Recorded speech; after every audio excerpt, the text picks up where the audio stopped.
Mercedes and Red Bull have stated that their cars will be upgraded for the Monaco Grand Prix, while Ferrari has made no changes.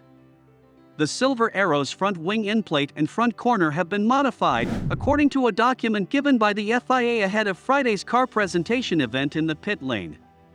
The former tries to raise local load, while the latter aims to optimize cooling flow for the brake discs and calipers, which is critical in Monaco due to the low average speeds. In this video, we are going to be addressing that F1 cars and their porpoising upgrade for Monaco GP. Before we continue, please make sure to hit that subscribe button so you don't miss out when we post a new video. Meanwhile, at Red Bull, the front suspension has been modified, with new steering geometry implemented to achieve the required lock for the event. A modification to the front corner has also been made to allow for additional cooling flow. Although Ferrari, Aston Martin, and Alfa Romeo have not submitted any upgrades ahead of the Monaco Grand Prix, other teams have made improvements. To deal with visibility issues around the tight track, McLaren's rear corner, front suspension, and bodywork, as well as the side pod inlet, have all been modified. Both Alpine and AlphaTauri have updated their front suspension, with AlphaTauri also making changes to the front corner. The same two alterations were made at Williams, as well as a change to the front corner at Haas. Mercedes believes they are on the road to full competitiveness after the success of their significant floor upgrade in the Spanish Grand Prix, a race in which George Russell finished on the podium on merit and Lewis Hamilton recovered from his first lap incident with Kevin Magnussen's Haas with great speed. The team believes they have solved the porpoising problem that caused the car to be run much below its ideal rear ride height, restricting downforce.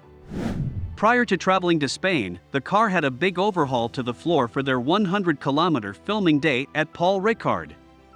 Despite the fact that the underfloor has yet to be seen, changes in the shape of the Venturi tunnel can be inferred from the exposed upper area of the floor, as seen in Giorgio Piola's drawing below. On the outer edge of the floor, a strip-like fillet, the center of the three red arrows, has developed, which appears to be a modular part allowing the tunnel shape to be tweaked as needed. Just inboard of it is a heightened part, indicating that the tunnel has a higher ceiling in this place. The tunnel's entire inboard profile appears to have changed, and the expansion ramp angle at the back looks to have been raised. In principle, a floor with a higher ceiling and a larger expansion angle would be less prone to airflow stalling at low riding heights, causing porpoising. "It's the first time we haven't bounced down the straight," Hamilton said. "There's still some bouncing," says the narrator, "but it's a lot better. The car is clearly reacting differently now than it was before," Russell noted, "and it's a lot better. Because there was no porpoising on the straight, the car's straight-line speed was substantially increased, and Hamilton was the fastest through the trap in qualifying." The accompanying graph shows how much the bouncing motion has been decreased, with the W13 being one of the least affected of all the cars in Barcelona. The team is convinced that they can finally begin to really develop the car now that it isn't just about boosting the ride height till the porpoising is under control, and that there will be more to come. Hamilton and teammate George Russell had a competitive performance in Friday practice for the Spanish Grand Prix, despite the team putting in a lot of effort to make a lot of adjustments for Barcelona. Russell finished second in the more typical afternoon session, 0.117 seconds behind leader Charles Leclerc, with Hamilton a tenth behind. Aside from the lap speeds, both drivers were pleased with how the Mercedes W13 felt, and that the most of the porpoising issues that had plagued it since its debut in 2022 had been resolved. "I'm quite pleased with the progress, so a huge thank you to everyone in the factory for not giving up and continuing to push. We aren't the fastest yet, but I believe we are getting there. We've drove down the straight for the first time without bouncing. Although there is still some bouncing, it is much better." The adjustments made to the W13 for this weekend, according to Russell, made it seem different than before. Russell estimated that the remaining minor concerns would take some time to resolve, so the race would not be cancelled this weekend. "There will probably be a solution in the pipeline," he continued, "but probably nothing this weekend that we can immediately execute. I think it's striking a balance between what we want to set up the vehicle for, whether it's qualifying or the race, and the compromises we want to make. However, we're in an excellent spot." Hamilton acknowledged that Mercedes was not yet in a position where all of its problems were resolved, but there was reason to be optimistic that the team was on the right track. "It's still challenging out there with the automobile," he remarked, "but it's been a lot better than it was before. I believe we can get it in a better shape for tomorrow. So perhaps we'll be able to take on the men up ahead's heels." Because of Monaco's peculiar, slow-speed character, where downforce is at a premium and the efficiency of that downforce, i.e. how much drag it produces, is very insignificant, the majority of the Formula 1 car alterations this weekend are Monaco-specific. More steering lock and front brake cooling are both required, therefore it's no surprise that both were listed among the F1 team's stated modifications in the latest show and tell at the Monaco Grand Prix. Mercedes, after undergoing a significant improvement in Barcelona, the W13 received two rather small updates. Additional adjustments have been made to the endplate of the front wing. According to some estimates, the lower outboard corner of the wing has a little different radius than the rest of the corner, which results in a marginally higher stress on that section of the wing. The front brake cooling tin has been upgraded with a larger cooling air exit duct in order to better accommodate the combination of projected high ambient temperatures and low average speeds, neither of which provides the brakes with a significant amount of time to cool off.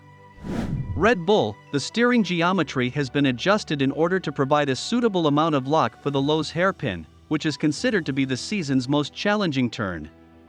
In order to improve the brake's ability to dissipate heat, the bodywork has been modified in the area around the front wheel.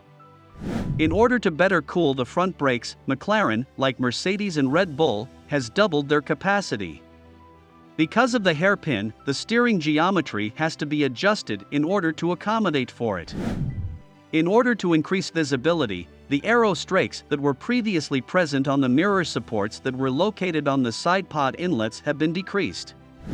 Otmar Szafnauer, the principal of the Alpine team, has stated that the team would bring an improved floor with them to Monaco, where they will test it for the next 4 races. The team carried a number of improvements to Spain with them, including new parts for their front and rear wings, as well as aerodynamic updates to the rear corners of the A522.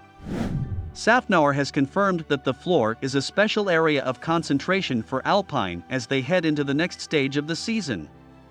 Despite the fact that the floor is a particular area of focus for them, Alpine will still try to bring further upgrades to the car along with their floor changes.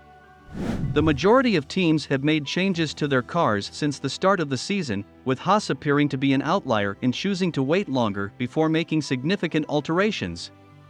The sports budget cap, on the other hand, appears to be affecting some teams hard, with Red Bull team principal Christian Horner estimating that up to 2/3 of the grid would have to skip the final 4 races of the season to meet the cost cap's requirements.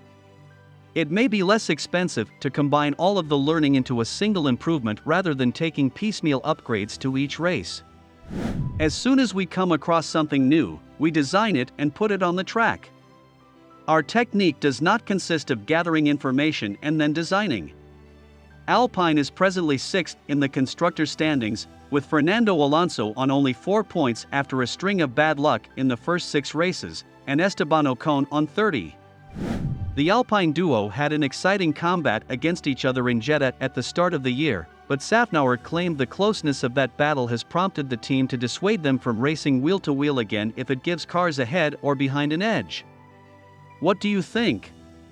Let us know in the comments section below, but before you leave, don't forget to hit the subscribe button, smash the like button if you enjoyed this video, and ring the tiny notification bell so you don't miss out on any new content about racing. Thanks for watching and goodbye.